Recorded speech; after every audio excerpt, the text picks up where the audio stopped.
friends. I'm here with Colin, the director behind LACED. Figured I would spend some time asking him a few questions before it's released. Tell me a little bit about the process as a whole. You've spent so much of the time behind the camera, and we really want to know, who are you? How did you get to this point? What brought you to LACED? LACED just sort of became, I don't know, this is a long time in the making. 11 years ago, there was a student film that had characters of Rodney and Mitch. Then we gender swapped them to a Nikki and Bats. And so Rodney and Mitch never got their adventure. So 5 years ago, I threw together a bad draft of LACED and then shelved it and then did some polishing last year and got it to where it needed to be. As a kid, were you a film fanatic growing up? Oh yeah, well, like any other 90s kid, like Jurassic Park was very much my jam. I probably watched Jurassic Park 1,000 times as a kid. And then, like, you know, it's kind of a stepping stone to horror. You know, well, it's not quite horror, it's horror adjacent, you know, sci-fi terror, you know, dinosaurs chasing people. You know, and then, like a lot of people, you watch Halloween and Jaws on, you know, edited on cable or edited on network TV. AMC. Yeah, and then, you know, something just clicks with you. Also, one time I saw Halloween 6 uncut when I was way too young to watch it because it was, you know, back in the day they only had Encore was the only premium channel. I remember. So yeah, so Halloween 6, uncut. One time that, you know, set something off in me. Yeah, I was like way too young to watch it. It was like the first Halloween sequel I'd seen uncut. So yeah, I was always stuck out. Not to interject, but that kind of reminds me, growing up, my father and I would always spend so much time watching a lot of like the Nightmare on Elm Street sequels, and then it was Halloween H2O in '98, reminding people how old the two of us are. So, wow, I do feel old now. But yeah, there's so many movies. Also, I was obsessed with the Chucky movies as a kid. I can't tell you how many times I rented Child's Play 2 and 3. They're great sequels. Yeah, they're great sequels. I rented them so many times from West Coast Video. Nice. Which actually, I think it became Video Stars at some point, or that was another company that took over our particular West Coast Video. One time I typed videostars.com into the Family Gateway, and it was just hardcore pornography. Oh my god. We didn't have West Coast Video growing up where I did on the Shoreline. We had more like Hollywood Video and Easy Video going back to the 90s, but no West Coast Video. You know, was they actually they started just outside of Philadelphia. West Coast Video comes from some of the earliest memories. You know, just wanting to watch all of the movies in the horror section, or all of the movie. You know, building on the past, I guess. Also, it wasn't taken. How did the original Child's Play compare, in your opinion, to the second two, rather? You mentioned you focus more so on the second two, like when you think about like, your development as like a film. No, that's only because I owned the first movie. I owned the first movie. There's a funny story behind it. We had a couple of foreign exchange students growing up. One of the Japanese ones, one night he went out and bought just a couple like random tapes. I forget what the other two were, but the third tape was Child's Play. And like, you know, he came home and was like, yeah, let's fucking watch Child's Play. Like, my parents were absolutely not. You know, like, I'm like 7 years old. You're not watching this R-rated movie about a killer doll. And then the last day, before he flew back to Japan, he like gave the tape to me and was like, shh. So I watched the first Child's Play so many times, and I had to rent 2 and 3 all the time. Nice. So it's a fun story. I think it's a cute story. He really hit me with one of the so I had to rent Child's Play 2 and 3 all the time. Didn't have them. And that brought you to other films that just love everything horror. And like you find your taste, you know, you have your taste as a kid, then you have your taste as a teen, and you have your taste as an adult, and they're always changing. I don't know, always finding new stuff, always revisiting classics. What type of horror would you say is your favorite? I mean, there's so many kind of built inside of the genre. I don't know. I'm very particular to haunted house and slashers. It's like The House by the Cemetery is my favorite all-time movie, like top to bottom. And it's a haunted house and a slasher. It's a nonsensical ghost story, like all wrapped up. There's not many subgenres I dislike. I'm not particularly fond of hillbilly horror. Okay. However, I love the Texas Chainsaw Massacres. So there's always exceptions to rules, you know. Sure. So, piggybacking on like some of this, and your love for movies from like a really young age. I mean, do you have any formal training as an actor, or director, or writer? Did you go to school for this? I went to it was an event, small independent film school in 2010. Other than that, I have really no formal training. Wow, very cool. So much of this has been hands-on. What's that been like in comparison to going to school? Like, I'm sure you've known a lot of people like in the industry at some point or another that you've come across. Well, yeah, I worked as a PA for a while on a lot of independent films. So you just kind of get the ropes from the bottom up, and then a lot of the process is just trusting your instincts. Wow. Yeah. Very cool. Very cool. Was there a particular director that, over the last, say, decade, you've studied, like, intensely?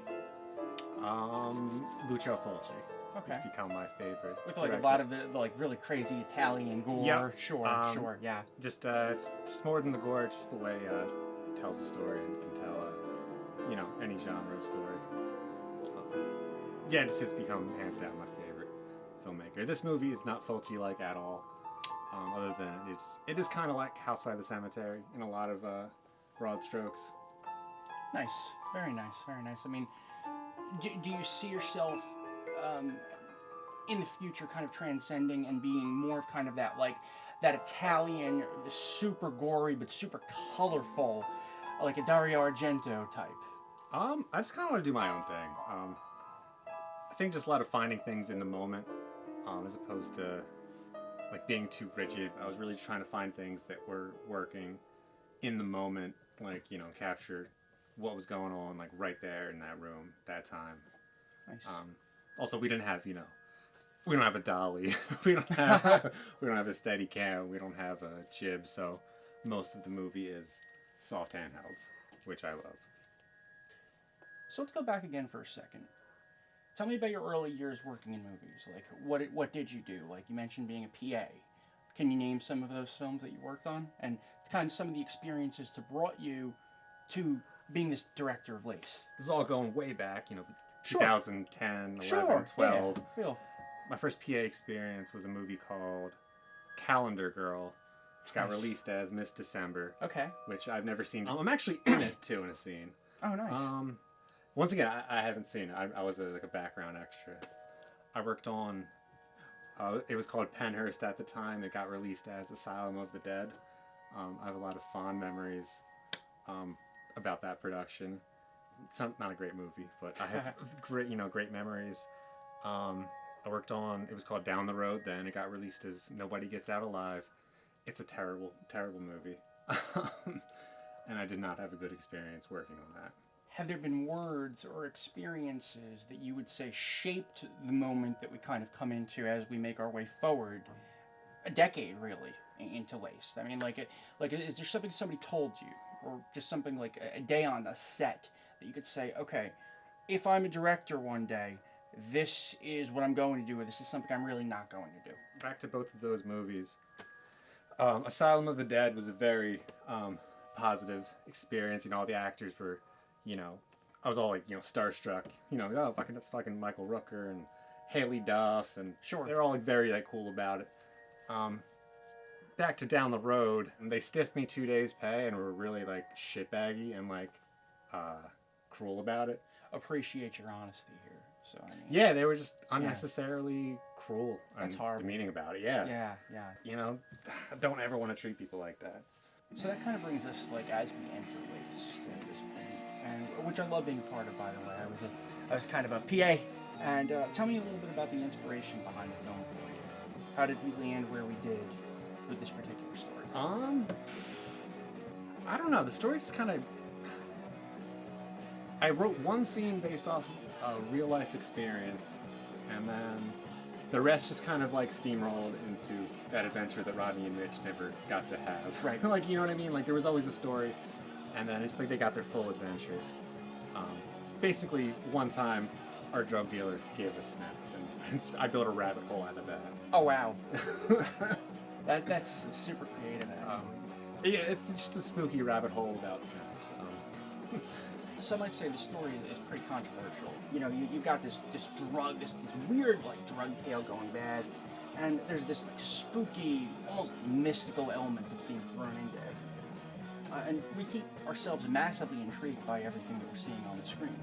So, is there a particular movie about this element and this crop of people that inspired this? Like when I think of the great drug movies and some of the seedier drug movies that I've seen. See, I don't know, because I don't want this to be like a... From the beginning, I didn't want this to be like a drug movie. Like, it is a ghost story. There just happens to be. Like, drugs are more... Like, not a device, but like just a very big part of the story. I don't know, because from the beginning, I didn't want it to be like other drug movies. It was the first things I was like talking about with our co-producer Andrew. It's like, don't you hate those fucking drug movies where like, you know, someone takes a hit of pot and like In-A-Gadda-Da-Vida plays and there's bright colors, or like when somebody's doing coke and it's just like a smash cut of like the, you know, shit being chopped up and the snort and the eyes and then I hated that mirrors. shit. Yeah, so I don't want to do anything like that. It's not a traditional drug movie and it's not a traditional ghost movie. Nice. Well, hopefully. No, I think it's a very special piece, really. Thank you. No problem. We live, and I will say this, though. What I found interesting is, though, I know it's not necessarily a drug movie, but I mean, we live about 5 miles north of this city that's going through this huge heroin epidemic. And you chose PCP, which is a very specific drug that I feel like isn't... I feel like people don't really talk about it. So I thought that was kind of interesting that you chose that. I mean, is there any particular inspiration or story behind it? Well, one, there hasn't been a lot of movies about it. Sure. It's very much in its own league of things, you know, like you have the scene from Training Day. You've been smoking PCP? Yeah, that's the scene from Training Day, and you have, you know, a bit of Dewey Cox, which is one of my favorite movies. Sure. And there really haven't been any other PCP movies, so to speak. And a lot of it comes from my teenage years when I was doing some dust. Oh, really? I was smoking PCP. I don't have a nice way of saying that. Hey, at least you're honest. Yeah, I mean, I'm not proud of anything I did as a teen, but it happened, you know? So it's a lot of, in a weird way, bring a lot of that, like, trauma of, like, doing that to yourself, like, to the forefront, you know? It's like the worst drug you can do. I would imagine. And what's interesting, though, is the fact that you are able to take such serious content and make it pretty humorous over the course of the film, because there's really a lot of super dark, hammy humor in there. Yeah, well, hopefully it's funny. I didn't think like any of the material was like particularly like super funny and clever in like that traditional way. I thought it was more like the right actors and right people can make it this way. And writing with a shoestring budget in mind. Unfortunately, there's no old blood, gore, special effects, so I really just had to make it scary in the way that characters, you know, choose the actions that they do and do the things that they do. Like there's one scene, you know, that's not like slasher scary, it's not a ghost story scary in that way, it's scary in the way that like To Catch a Predator is scary. Right, you know, right, yeah. I think people catch on because it's set around like a table. Sure. If there was no Chris Hansen, there was just two predators who were also total idiots. Bumbling. Yeah, in a lot of ways, this is like a buddy comedy, which is very dark. It's like Dumb and Dumber or Step Brothers. I think the best way to describe the movie very shortly and succinctly is it is DIRTBAG Scooby-Doo.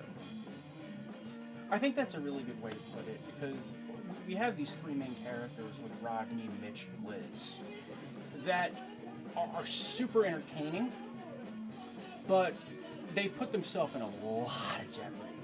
Did you feel at any point that there was somebody who didn't deserve to be in the jeopardy that they were facing, or was this all meant to be from the very beginning? Is there someone who really felt sorry for you? Hopefully people do feel sorry for Rodney and Mitch, because it's nowhere in the film and it's nowhere in the scripts, but they do have very, very tragic backstories that shaped the way that they are. I think I told Deshaun and Martin in an email, you know, to get them ready for characters. Right. Other than that, like, it's not in the script or anything. But I think you get a sense that, like, something has happened to these two codependent, like, idiots. It's dark humor, but they made it work. Like, the editing process is so fucking funny. They were just so wild and so into it. Just they really made the characters pop. It's a tough question. At the end of the film, did you ever feel like someone deserved what they got? No. I don't know. I'm not here to make those judgment calls. Right. I just wrote these characters, and they do the things that they do, and they end up the places they do.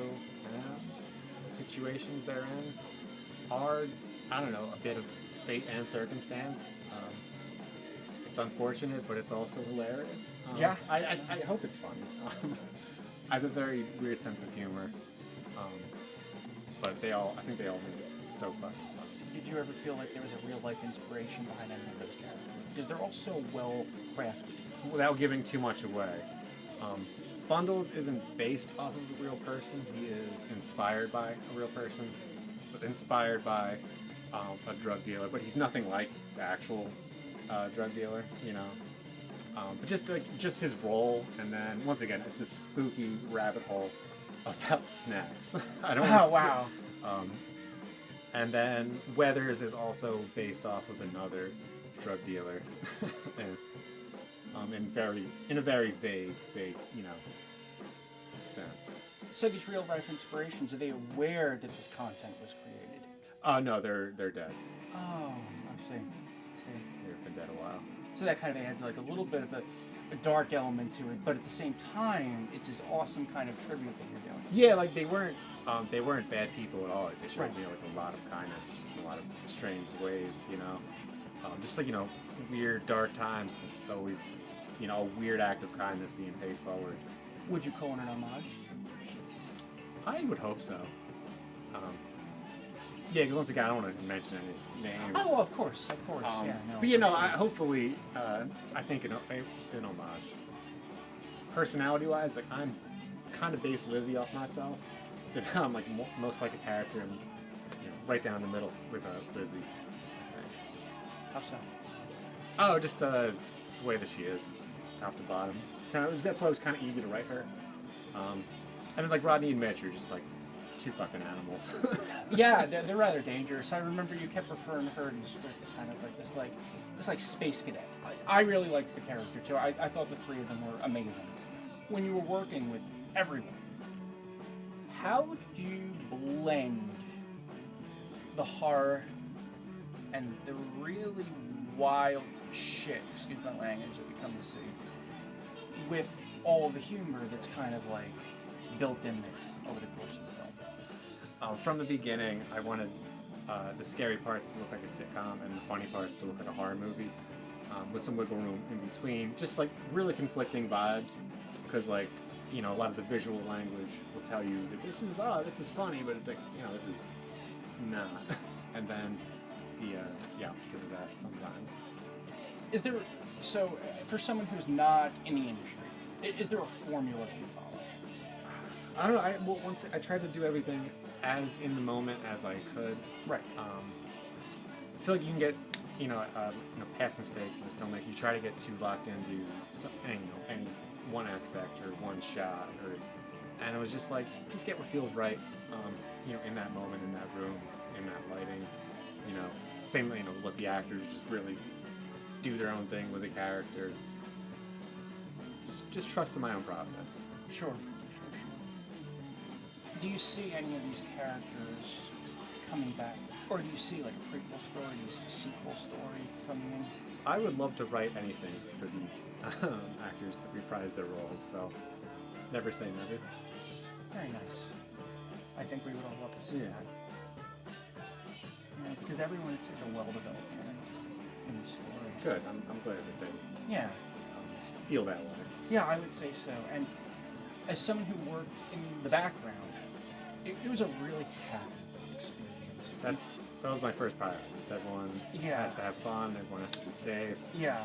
You know, because if people aren't having fun making a movie, the work does suffer. You know, I learned that in a lot of you know, bad movies that I worked on. Like Sure.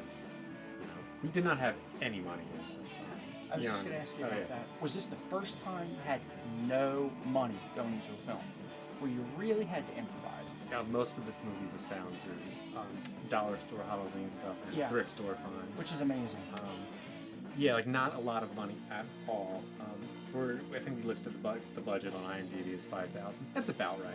Sure. Because we weren't accounting some days, and sometimes people were just picking up tabs left and right. Like you. Oh, thanks. We got some money from the Indiegogo. Not as much as we anticipated, but thank for every big. It went as far as we could, and then I dumped my meager savings into it. We were trying to raise $12,000. We raised $750. That's $750. But yeah, every bit counted. You were like genuinely scared on set. I mean, this house was stunning, but it can be darkly imposing kind of at the same time, which I think is what really made it for such a great location. How was it chosen, and any shout-outs to the homeowner? Oh, John, I couldn't have done the movie without him. Damn good co-producer, damn good assistant director, damn good camera work. Really couldn't have made the movie without. The only time I got scared is when the editing room, and when you're really putting it all together, and you're like, damn, Martin, Deshaun, and Lizzie, and Greg, they all fucking, they made it work. They killed it. Yeah, so it only got scary once you put it together, And it really was kind of like a supernatural vibe, especially when you're watching it. It really just shows you how well you guys were able to work within the confines of certain rooms, especially that basement, and the work that Moira, shout out, did in there. Yep, she painted the mural. Not every movie has their actors, painted on a wall, but we did. That was very cool. Tell me a little bit about some of the wardrobe choices, because kind of going back to the fact that this was a true shoestring budget.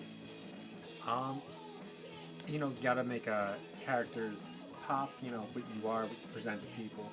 So wardrobe was very important on this movie. It's funny, I should mention that Deshaun didn't like the dumpy sweater we put on him at first, because it's baggy and it's stripes. He said, I look fat. I'm like, you look fine. He's such a fit person. Sure. I was trying to figure out a time where he can pop the shirt off. It just never came up. But he's got this Kurt Cobain sweater on. Sure. Yeah, the stripes, the brown stripes. Yes. Just such an ugly sweater, but we chose that just because it matched what Lizzie was gonna wear. In just such a funny way. They're wearing the same earthy stripes. Nice. I'm wearing sunglasses because I'm very uncomfortable on camera. Yeah, you were mentioning. Yeah, I'm in this movie, but I wear a mask. You'll see me. So we do have some of your energy in the course of the film. Yeah. You're usually in the back.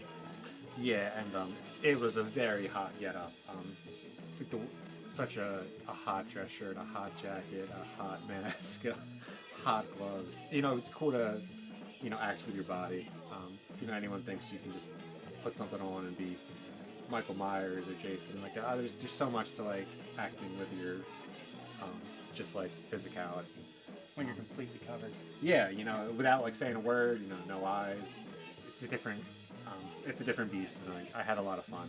Kind of reminds me back to when you hear stories of monster movies from the 40s and the 50s, and even the 30s, like Lon Chaney and Frankenstein, and having to deal with the whole bad makeup, or a Bela Lugosi. Mm-hmm. Hopefully, I made it as scary as it can be. Is it stiffer? The movements? Physically, yeah, because even the gloves were actually too small, so I couldn't really do hand movements as well. And then obviously it's tough acting in front of the camera, and then directing. I couldn't see out of the mask. It has eye holes, but you can't see out of it. And it must be kind of hard to convey senses of empathy or other emotions when they can't see your face. Yeah, it's very much its own. I'm glad we did a couple of test runs of it. Let's just say that. And you did have some really unique choices for the costumes, I will say. Yeah, I feel like the movie, it wouldn't work without the wardrobe. I know it's a weird thing, but from the beginning I was being extremely fussy about the wardrobe and the choices they make and wear. But they look like the characters. Now going back further, did any of the wardrobe choices have any relationship with any of those past people you knew that are no longer with us? Nope. Okay. Almost the opposite. Yeah. Sort of. I was going to say the Snack King is real. take that out of context.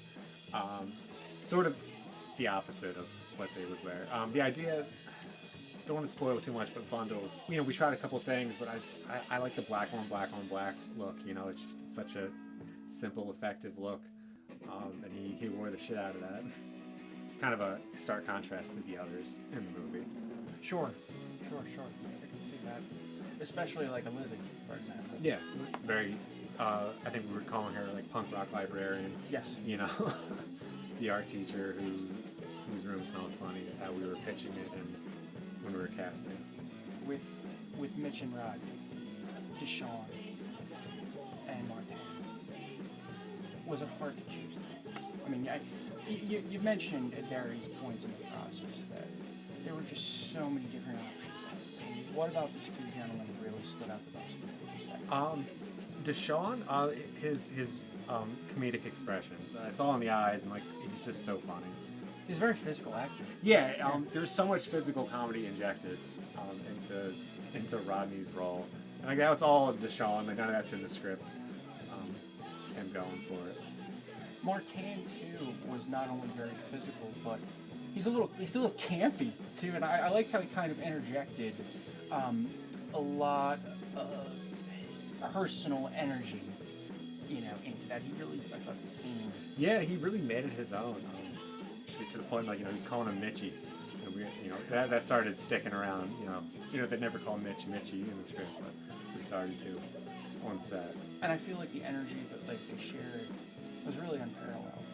Yeah, it just once you got them all in the same room and running lines, like it's so funny. As I mentioned, we shot a lot of this movie like a sitcom. During all of pre-production and production, I didn't watch too many movies because I didn't want to, like, you know, have that bleed over. You know, very much trying to make my own thing. I did rewatch It's Always Sunny in Philadelphia in its entirety for those 3 months. You know, 2 months of pre-production and the month we shot it. We shot in 6 days, but it was on weekends, which 6 days is nuts. But it's all in the town. Was anybody stressed about having to shoot in such a short period of time? I was. Yeah. But yeah, we would shoot on the weekends, and then we were still like making things. We still had to like produce like the sets like in the middle of the week, and like you know, acquire props and wardrobe and etc. and production design. So it was shoot on the weekends, build in the weeks.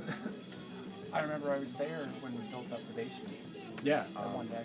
That was nuts because there was just an empty space, and we had to make it look like Rodney and Mitch's hangout. Dungeon. Yeah. Their dungeon. Yeah. It was just such an awesome like atmosphere down there. It's very colorful. Yes. It's very like conflicting vibes. I think I mentioned that a bunch of times. Like the smoking lounge, the dungeon, whatever. Like it's so bright and colorful, but it's such an awful, sad place. Yeah, no, because you've got those really super bright blue walls. Yeah, and yeah, like the weird mural, like this gorgeous mural. Like, why would they paint themselves on the wall? The whole thing, as a whole, it's a very paradoxical ghost story. You know, all the pieces are there, and you can put them together however you want. I hate movies that are just try to be so clever and just like, oh, I'm this neat little equation. Look how clever I can be solved. I don't know. You can put this story together a lot of ways. Just hopefully it resonates with people, vibes with people. I think one of my favorite lines in the movie is very early on. Your decision making terrifies me. You know, I think you are afraid of ghosts. Woo! That's one of my favorite lines too. Yeah. It's funny, we had to call them in for a day of reshoots, a night Really? of reshoots, just to get one shot. But it was totally worth it, and it was so much fun having them back for a second day. Someone once told me like casting is 90% of the battle. It really is. You know, it's the actors made this movie. Like I was there. We got the best people for the roles, hands down. So, where are we in the process? Any idea when this might be released? Well, the target is have a final cut ready by April, May, or June. And then, you know, obviously our backers are going to get the first ones to link to the movie. And then just worst case scenario, I'll dump it on Amazon. Didn't I hear that you've had other movies that have gone on some of the streaming sites like Amazon? My previous unfortunate film, Sadie Baby, is on Amazon. It's also free on YouTube, so don't buy it on Amazon. Oh, I got you. It does look better on Amazon, but it's free on YouTube, so don't buy it. I think what's going to happen is you're going to find that so many people that worked with you on this film really loved you and really want to work with you again, myself included. Thank you. No problem. I would love to work with everyone again. Yeah. Yeah. Once again, I'm kind of a nut, so I don't know how people receive me sometimes. You know, and it's just like shooting long days. You know, I don't know. It doesn't feel real anymore. I was fortunate enough to do this movie. Any last words, you know, for the people that are listening to this? Dirtbag Scooby-Doo. Nice. Trash bag, Dumb and Dumber. Nice. I really hope people, you know, vibe with the movie, resonate with the movie. Sure. It's like an 80-minute It's Always Sunny in Philadelphia episode that takes a lot of dark and spooky turns. Once again, I think Dirtbag Scooby-Doo. That's a good tagline. We should have ran with that from the beginning. Be a great t-shirt. Yeah, Dirtbag Scooby-Doo. Well, Colin, you have been such an awesome subject. This was my first on-camera interview, so You were terrific. thank you so much for I had a just for blast. doing this with me today.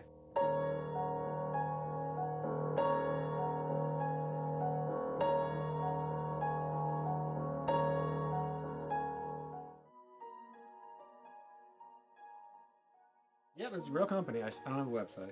I don't have enough money for a website right now. So please subscribe to the YouTube channel and our Vimeo. Vimeo sucks. It's so expensive. I can't fucking afford Vimeo. I can't afford a website right now. So please follow our Instagram and our YouTube until we have a website. I'm the world's poorest independent film producer.